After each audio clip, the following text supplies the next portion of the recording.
Milblogger. For the latest news and conflicts around the world, shaping your reality.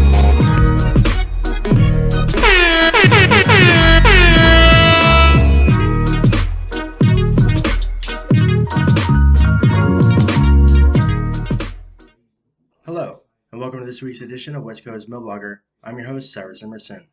It's been an exciting week at From A to Z's HQ, where a screenplay in the works since 2008 has finally been finished. As fans know, The Lords of Hemp is now a finished feature-length screenplay ready for submission to the 2025 NRDC Climate Storytelling Fellowship. While we hoped to have a mock movie poster ready and supporting merchandise done for this episode of WCM, there's now something to look forward to next week. Remember, The Lords of Hemp is part one of a trilogy ending in 2013. WCM fills in the gap. Then, Z-Dead is part two starting in 2037, pulling in a generational element. If the films are a blockbuster hit, this is when a series would start, picking up from the end of Z-Dead. Then our top secret outline for part three, title undisclosed. Now our AI correspondents report on missile war, Chinese trouble, and U.S. southern wall. Missile war. Explain how serious nuclear threats are currently with NATO and Russia on the brink of World War III. Last week, West Coast Milblogger was one of the first outlets to report on Biden's approval of long-range missiles for Ukraine. However, YouTuber Jake Burrow, a former officer in charge of U.S. ICBMs, reminded us that the ATACMS are actually short-range missiles with the ability to travel roughly 500 kilometers. In response, Russia used a bigger ballistic missile that can travel at hypersonic speeds. The new Oreshnik missile is truly an invention of nightmares. So much so that Russia actually gave advance warning before firing. Embassies were cleared in Kiev before the missile finally destroyed civilian infrastructure in the small town of Dnipro. Looking at a map, one can see the strategic importance of the area. Had this been a nuclear strike, it would have given Russia two pressure points, one north and one south of Kyiv, where a nuclear contamination zone helps to delineate Ukraine from Russian influence. It would help Russia carve out most of eastern Ukraine while keeping Ukraine's capital city on the front line. This is the scenario portrayed in From A to Z's screenplay Z-Dead, helping to kick off the zombie apocalypse. European politics mirror the US with red Russia against blue European Union with added powder kegs including thousands of years of infighting and nuclear weapons. In both cases, the blues are constantly trying to form coalitions to make something happen, while the Reds wait to assume complete control before mandating. If Russia could go blue, then the European Union could go red. The Chinese call this yin-yang. It could help create balance and stability in the bloodlands of Eastern Europe. Chinese trouble.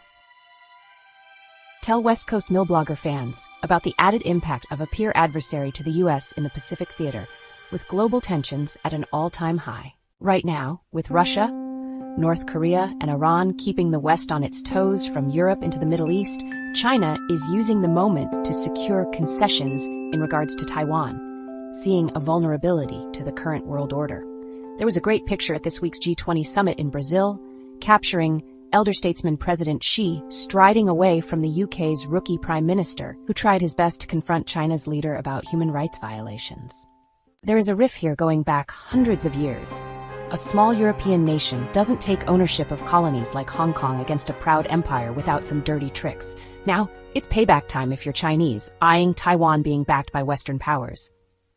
Unfortunately, it remains true. The fight for Taiwan is being modeled on what's happening in Ukraine. Once again, the threat of a nuclear strike could be seen as the only way for the Axis powers to push back against a united global effort to contain it.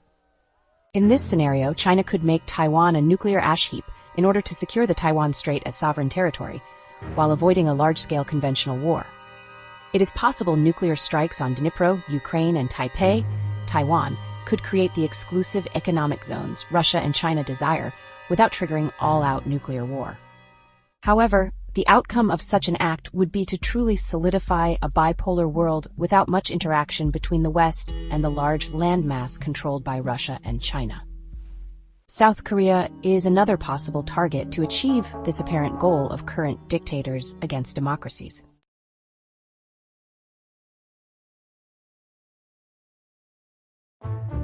U.S. Southern Wall. share how the border between America and Mexico is complicating the West's ability to remain the global power. Leaders of global political power have always built technological monuments while controlling valuable natural resources. The Southern Wall shows a shortcoming of both, in America being exploited by the Chinese. This week, while China starred at the G20 in Brazil, there was a meeting of the minds between President Xi and the President of Mexico. To this point, China has been using Mexico to circumvent U.S. tariffs, traffic illicit drugs including fentanyl, and traffic humans, with a record number of Chinese nationals intercepted this year. Even with Trump assuming the presidency in about 2 months, and even if he acts on his campaign propaganda to close down the southern border immediately while exporting all illegals, it might be too little too late. America's commitment to Israel, a small nation with no meaningful natural resources, paints the picture with its relationship to Palestinians. America has treated Mexico the same way. The border wall, a giant fence. If America were better friends with, let's say, Saudi Arabia, there's a possibility the border wall could have taken on the epic proportions of Neom, future city. Imagine the foresight America could have shown with a monument to future peace and stability, with the creation of a solar punk-style city spanning the entire U.S. and Mexico border. Instead of crossing the border, immigrants would be moving to the border to occupy residence in this vast megastructure.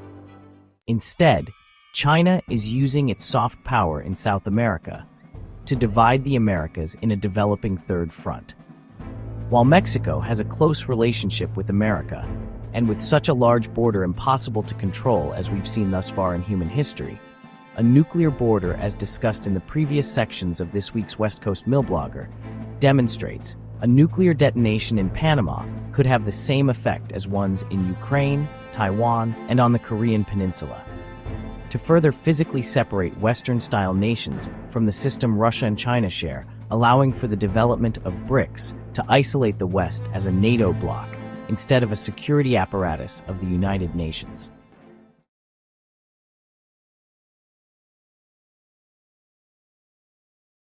From A to Z Merch. We hope you enjoyed this episode of West Coast Milblogger. Remember to check out our online store, see link below, where you can find our latest designs promoting from A to Z's brands and franchises. As always, subscribe, like, and share on the many platforms the show is now available on. Keep it safe out there, and see you next week.